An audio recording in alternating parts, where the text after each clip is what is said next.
ജയ് ശ്രീ രാധേ കൃഷ്ണ. എല്ലാവർക്കും ഗോവിന്ദത്തിലേക്ക് സ്വാഗതം. നാരായണാഖില ഗുരോ ഭഗവൻ നമസ്തേ. ഇന്ന് നമ്മൾക്ക് പാർവതി ദേവിയുടെ അവതാര കഥ കേട്ടാലോ?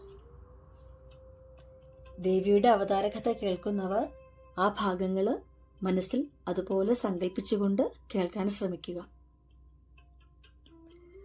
ഹൈന്ദവ ശൈവ പുരാണങ്ങൾ അനുസരിച്ച് പരമശിവന്റെ പത്നിയും ആദിപരാശക്തിയുടെ പൂർണ്ണ അവതാരവുമാണ് ശ്രീ പാർവതി ദേവി. മഹാദേവന്റെ പകുതി ശരീരമാണ് ദേവി. ശൈവ പുരാണങ്ങൾ പ്രകാരം ശരീരത്തിലെ ജീവൻ ശിവനും ബലം പാർവതി ദേവിയുമാണ്. ശിവപാർവതിമാർ പ്രപഞ്ചത്തിന്റെ മാതാപിതാക്കളായി കണക്കാക്കപ്പെടുന്നു.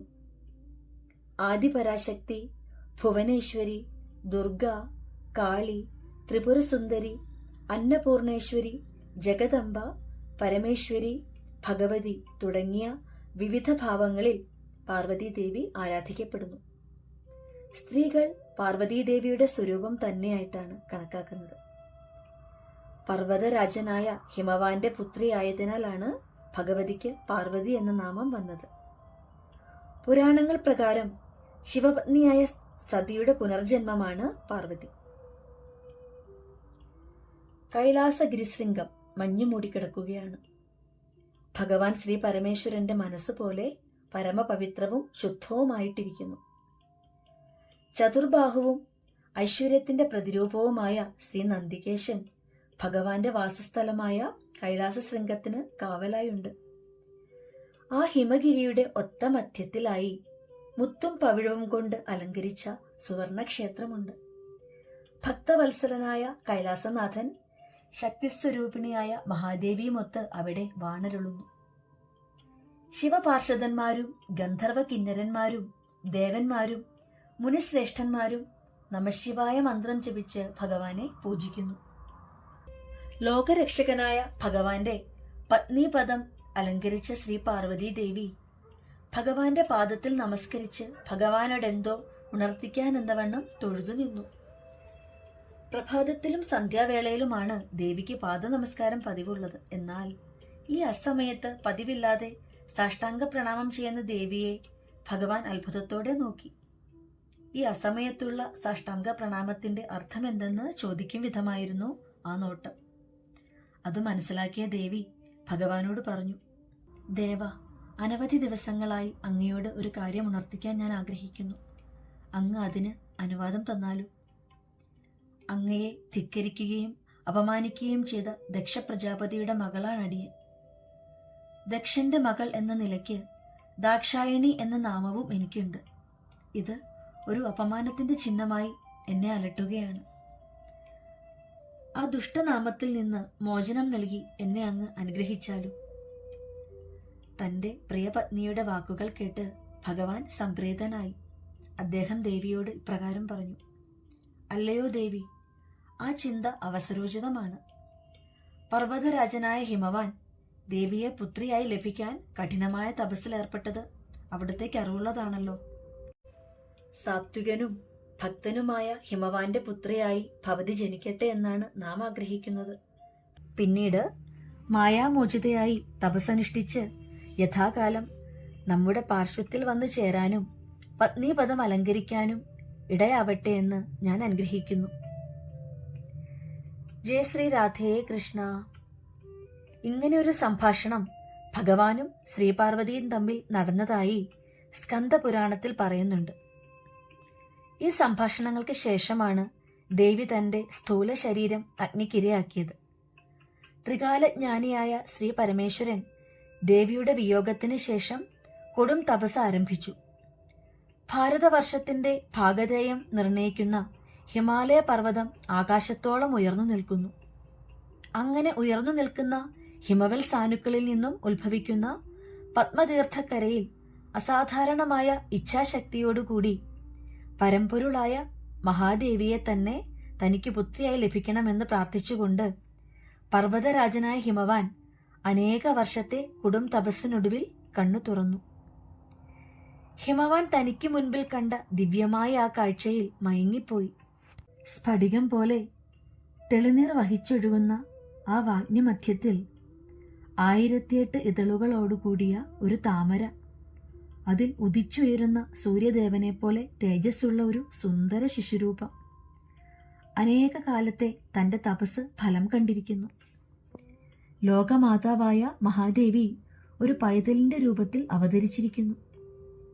തനിക്കു കൈവന്ന ആ അസാധാരണമായ ഭാഗ്യത്തിൽ ഹിമവാൻ പുളകിതനായി.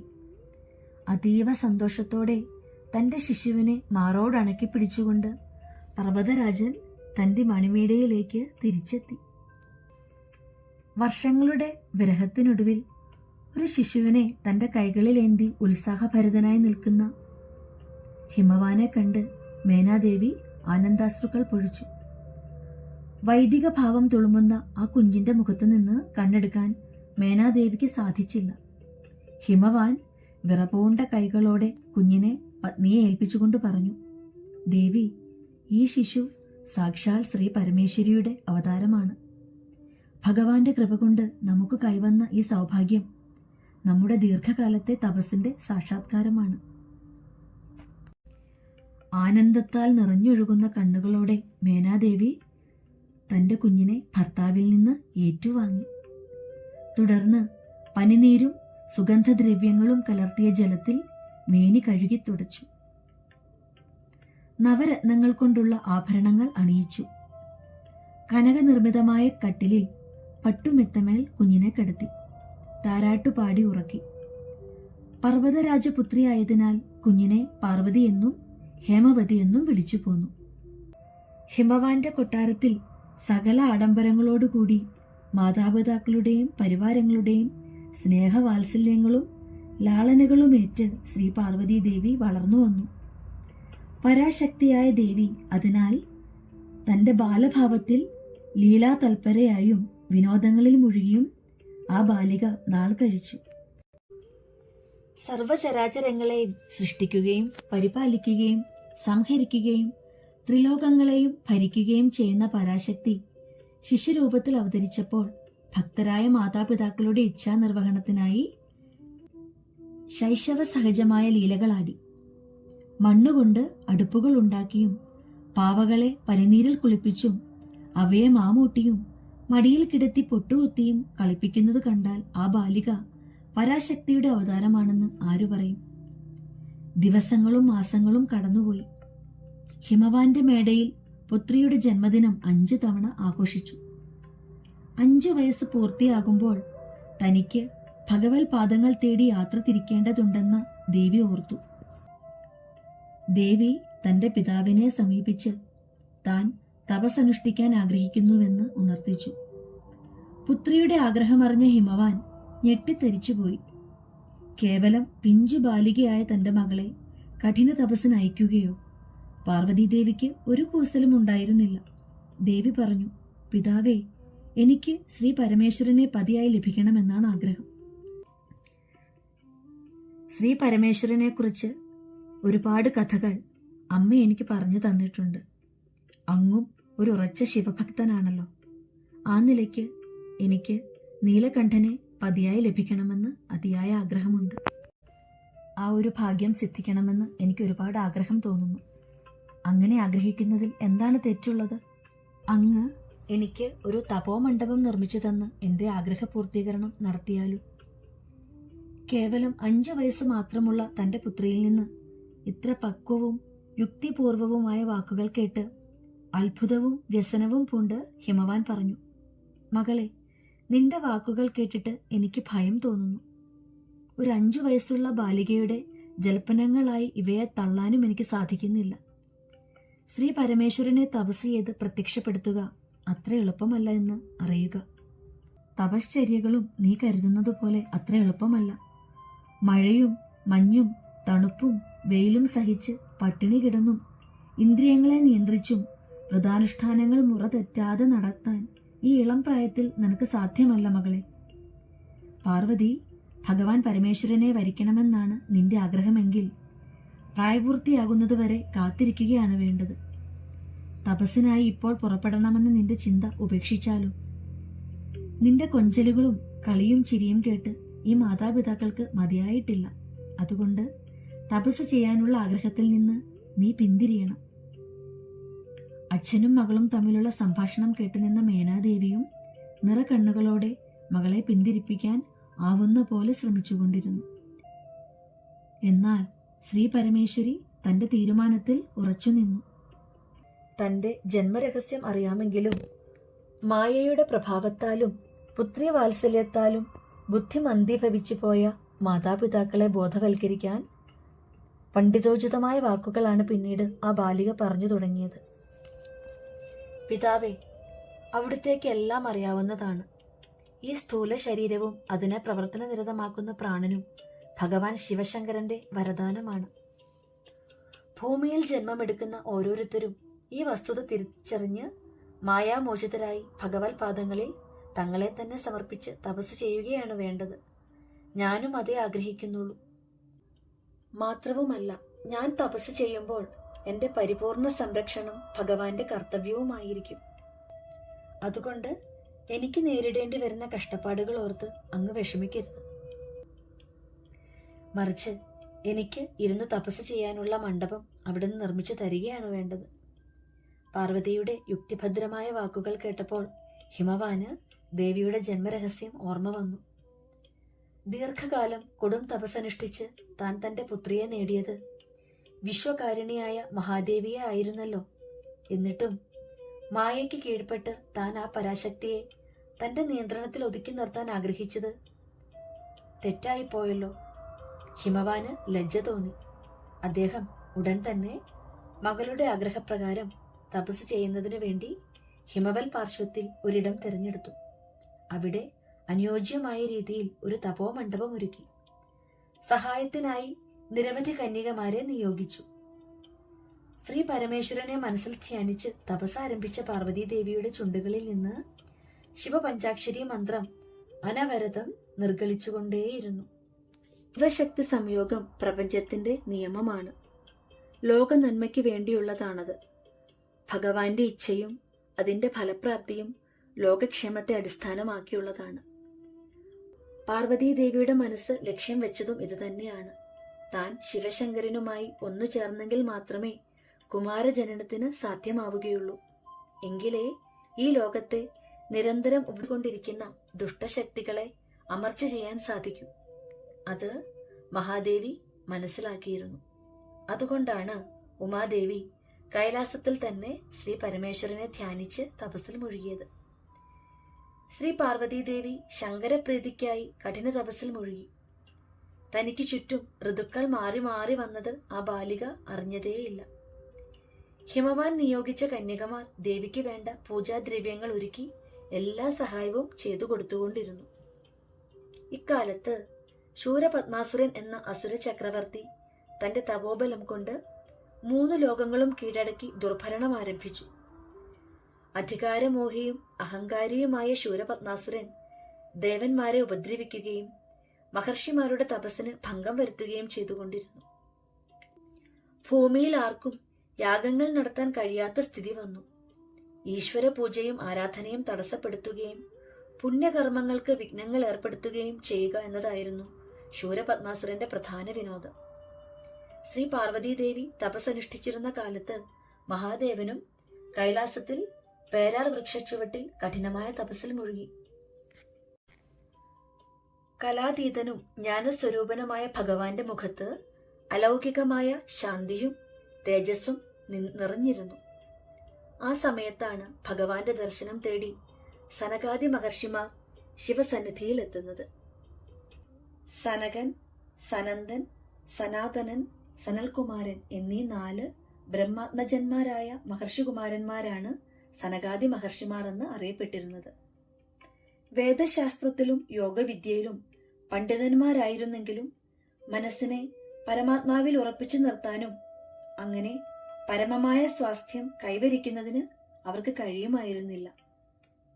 ഭഗവാന്റെ അടുത്തെത്തി തങ്ങളുടെ സംശയങ്ങൾക്ക് പരിഹാരം തേടുന്നതിനും പരമമായ ജ്ഞാനം കൈവരിക്കുന്നതിനുമാണ് കുമാരന്മാർ ഭഗവാന്റെ സന്നിധിയിൽ എത്തിയിരിക്കുന്നത്. കൈലാസത്തിലേക്കുള്ള പ്രവേശന കവാടത്തിൽ കാവൽ നിൽക്കുന്ന നന്ദികേശ്വരനെ ശിവമന്ത്രോച്ചാരണങ്ങളാൽ തൃപ്തനാക്കി അവർ ഭഗവാന്റെ സന്നിധിയിലേക്കുള്ള മാർഗം തെളിച്ചു. ഭഗവാന്റെ ദർശനം സനകാദി കുമാരന്മാരെ സന്തോഷിപ്പിച്ചു.